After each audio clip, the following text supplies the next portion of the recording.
Estamos de volta com o programa Primeiros Passos. Hoje nós estamos abordando a escolha do berçário e da escolinha para o seu filho. Daqui a pouquinho a gente vai conversar com uma psicóloga que vai falar sobre esse momento delicado da vida dos pais e também para o filho, um momento de separação, né? O momento que uma criança entra aí na escolinha ou no berçário.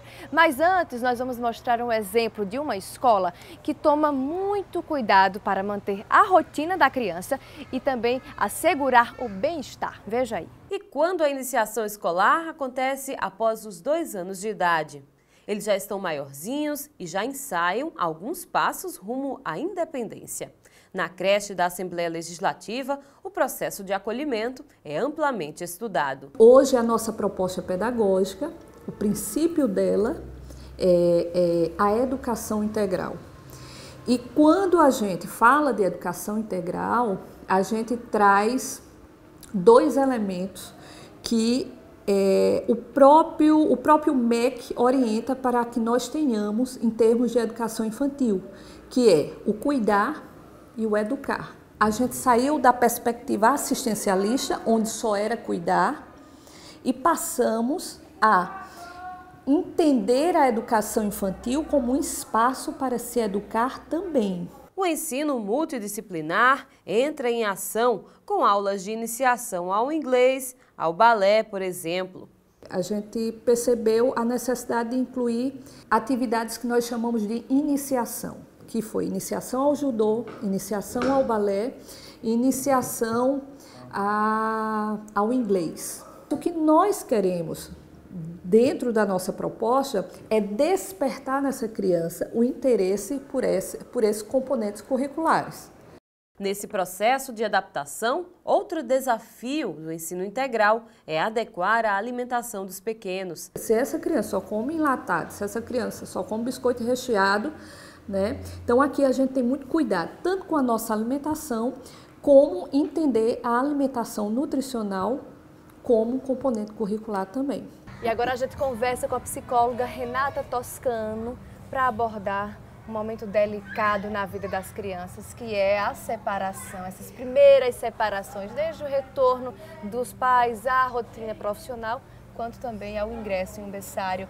Isso mesmo. Renata, é um momento delicado para ambas as partes. Verdade, sofrido, né? Tanto para a família como para a criança, né? Que está adentrando no novo mundo, né? Saindo do contexto familiar para entrar num processo educacional na escola ou no berçário. E aí a gente precisa fazer, na verdade, um trabalho muito bem preparado com esses pais para que essa criança não sofra. Renata, é possível tentar minimizar os danos que o ingresso a um berçário, a uma escolinha, pode causar à vida de uma criança? De que forma deve ser feita essa preparação? Claro, é possível sim. Acredito que com muita conversa, né, dos pais com essa criança, primeiro os pais eles devem conversar e acertar a entrada dessa criança no contexto escolar, né, e a partir daí começar a trabalhar para que essa criança ela comece a ter um processo de autoconfiança, né, porque ela precisa confiar nesses pais para que ela não possa se sentir abandonada ou rejeitada nesse processo de separação. Então esses pais eles precisam fazer uma estratégia, né, de compensação, porque essa ausência ela vai existir, essa lacuna vai existir, porém essa lacuna ela vai existir, mas vai ser compensada geralmente quando os pais saem para trabalhar, né, eu sempre aconselho aos meus pacientes, aos pais dos meus pacientes, a colocarem um objeto transicional, né, que a criança possa se sentir mais segura e mais confortável na ausência dessa mãe, desse pai, um paninho com um perfume, um objeto da mãe que a criança possa se sentir segura e mesmo sabendo que essa mãe não estando ali, ela está por perto, né? O cheiro dela, algo dela está ali. Então isso faz com que a criança se sinta segura. Indo para a escola, é importante que a mãe converse com os filhos e esse vínculo ele tem que ser estabelecido de uma forma para que a criança não pense que de fato exista o abandono, né? Até porque ela vai, mas ela volta. E um outro fator importante é que antes que esse processo, essa ruptura da casa para a escola aconteça, esse processo na verdade aconteça, que de fato outros processos possam acontecer sem ser o contexto educacional, né? Por exemplo, a mãe ela sai, não tem necessidade dela sempre estar levando o filho deixar com parente, com a avó, com o tio. Seria uma estratégia, então, para começar a desapegar um pouco? Com certeza, seria uma estratégia fácil, né, de fácil acesso e que com certeza vai estar contribuindo para o desenvolvimento e a maturação dessa criança. Renata, existe algum tipo de excesso no vínculo entre mãe e filho? Pode existir algum excesso prejudicial ao desenvolvimento dessa criança? Pode sim. Na verdade, quando essa mãe, geralmente quando é mãe de primeira viagem, né, há uma certa proteção, uma superproteção, e essa superproteção acaba, né, permitindo que essa criança ela tenha danos nesse desenvolvimento, como a própria dependência, né, uma criança que não acaba desenvolvendo a autonomia, né? E tudo isso prejudica quando a gente vai cortar ou quando a criança ela vai passar por um outro processo. Por exemplo, a saída a ruptura da família para o processo escolar, porque ela quer a mãe. É a mãe que dá o apego, que dá o carinho, que dá a atenção, que está ali sempre suprindo todas as necessidades, né? Então, diante desse processo, a mãe ela também tem que se trabalhar, permitir as rupturas, né? Porque a criança ela aprende com as frustrações e nem sempre tudo ou os desejos dessa criança elas devem ser supridas, né? Não é porque ela chora não é porque ela quer algo que está chorando que você vai dar. Né? E aí, desde a infância, da primeira infância, que nós temos que trabalhar isso. Até porque eu costumo dizer dentro do consultório que desde que a criança nasce, né, ela não tem a consciência real, tudo que a criança faz quando bebê é a nível instintivo, porém ela manipula os pais. Né? A manipulação, a manipulação acontece desde muito cedo. Ela sabe, na verdade, que a mãe é a mãe. E aí ela sabe que quando ela chora, a mãe coloca no colo. Ela sabe que quando ela está com fome, ela chora, a mãe bota no peito. E o carinho e o afago, a própria proteção faz com que a criança se sinta confiante. Então ela associa, né? É como se fosse um condicionamento. Ela condiciona. Chorei, me botou no colo. Chorei, eu tenho peito. Faço birra, eu recebo o que eu quero. Então, a partir daí, os pais, quando eles não têm esse manejo de lidar com essa criança, eles se permitem ser manipulados. Os pais se permitem serem manipulados, né? Então, eles manipulam. Então, diante dessa manipulação, às vezes, quando a gente fala isso, tem pai que não consegue entender e acha até muito forte esse termo. Ah, meu filho me manipula. Manipula sim. Né? Ele, usando da parte instintiva dele, ele acaba manipulando esse pai, essa mãe que é puro amor, né? Que quer proteger, que quer cuidar, mas a gente precisa também permitir que ela chore, que ela se frustre, que ela aprenda a receber os nãos, né? A que ela aprenda a lidar com a separação, que nem sempre o pai e a mãe vai estar ali do lado dela, né? Porque se o pai e a mãe não ensinam, a vida vai ensinar de uma forma muito cruel. Então, desde criança, os pais precisam ter essa consciência, até porque é na infância onde a personalidade é formada. Então, a responsabilidade dos pais aí é de extrema importância. Renata, o ambiente físico também pode impactar na vida dessa criança? Ela está no ambiente familiar, sai do ambiente familiar e vai para um ambiente institucional. Isso pode gerar algum impacto na cabeça dela? Pode. Pode porque, assim, no contexto familiar, né, a casa onde você mora, tem os objetos que já lhe são familiares, né? Então, assim, é importante que a criança, antes de ir para um berçário, antes de ir para uma escola, ela já tenha uma habituação com alguns objetos, né? Como o próprio parque, materiais de pintura, cadernos, né? Para que aquilo não choque tanto. E até mesmo o contato com outras crianças. Tem crianças que são privadas de contatos com outras crianças que quando vão para a escola elas ficam temerosas, né, de se socializar. Então, assim, é muito importante, eu sempre falo isso dentro do consultório para os meus pacientes, né, que os pais, eles permitam que a criança com 2, 3 anos de idade, desde muito cedo, né, com 1, 2, 3 anos de idade, eles permitam contatos fora do contexto familiar. sabe? Fora da casa, ir para parques, permitir que a criança brinque com outras crianças, que se socialize, sabe? Porque isso vai construir, vai ajudar na construção da identidade da criança e, consequentemente, a autonomia, a confiança, a segurança, né? E a partir daí, quando passa por um processo de transição, como a saída, né, da casa para ir para a escola, ela não choca tanto, sabe? Ela não choca porque ela sabe que ali são outras crianças, que ali ela não vai ficar o dia todo, é um momento, como por exemplo, você sair de casa e ir para um parque, uma tarde no parque. Ele sabe que ele não vai ficar no parque o dia todo, é aquele momento. Terminou, retorna para casa. Então, essa rotina, aos poucos, deve ser inserida na vida dessa criança, né? E aí ela vai se adaptando.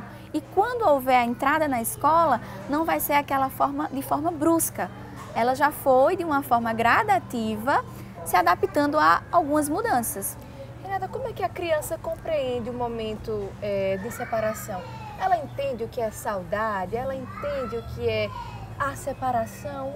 Uma criança tão pequena, com 1 ano, às vezes com meses, que se separa da mãe, ela sente, a gente percebe que ela sente, mas qual é o nível de compreensão daquela situação, daquela criança? Então, quando é uma criança muito pequena, né, como você se referiu agora, tipo 1 ano, 2 anos, eu posso dizer que o termo talvez seja até impossível ela ter noção, né, que é um processo, é um sentimento de saudade. Né? Na verdade, é a questão do apego. Ela sente a falta porque está acostumada, né? Está adaptada à presença daquela pessoa, da mãe, do pai, seja quem seja o cuidador. Porém, né, no desenvolvimento que as crianças estão hoje, para você ter ideia, a própria literatura, né, já aponta estão revisando fazendo alguns questionamentos a termos até da formação da personalidade, porque as crianças elas estão se maturando muito rápido. Né? A maturação da criança, antes que se dava aos 6, 7 anos de idade, está se dando aos 4, 5 anos de idade. Né? Uma criança com 4, 5 anos já tem uma intensa compreensão de muita coisa. Então, a partir daí, a gente já pode entender que uma criança de 3, 4 anos de idade, ela já sabe o que é saudade, ela já sabe, se for pais, né, que estimulam, né, que ensinam, que contextualizam situações para essa criança, consequentemente, ela vai ter um entendimento maior.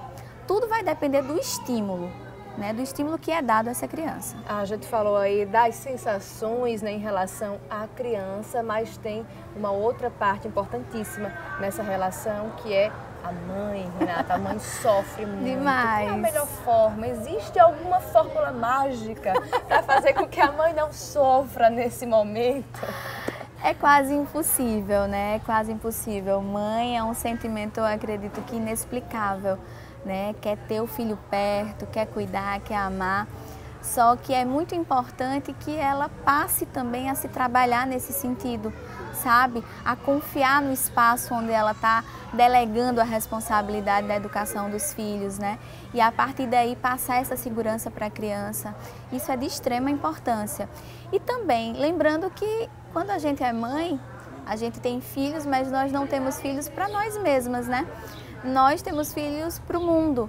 Então, é uma das primeiras etapas, né, de separação que a mãe vai passar. É a escola, depois vem a universidade, depois vem namorados, né, tanto menina como menino, depois o casamento, e são processos contínuos, né, de perdas e de separações, e que a gente tem que aprender a lidar. Então, eu acredito que a mãe ela precisa se trabalhar nesse sentido, que todo esse processo é um processo de sofrimento, mas que vai trazer evolução e desenvolvimento para o filho. Os papéis afetivos da mãe com os profissionais das escolinhas e dos berçários podem ser confundidos na cabeça de uma criança? Pode. Até porque no mundo que a gente vive hoje, né, onde os papéis, de uma certa forma, dos pais estão um pouco perdidos, né? É muito comum dentro do consultório pacientes, crianças me dizerem que os pais não têm tempo, né, não dão atenção. Muitas vezes a paternidade e a maternidade está sendo trocado por um tablet, por um aparelho virtual, e de repente você vai para um contexto escolar onde você tem uma tia, né, uma professora que te olha nos olhos, que te dá atenção, que te dá cheiro, que supre tuas necessidades ali naquele momento, que brinca com você. Então, consequentemente, né, esse afeto, ele pode ser transferido sim.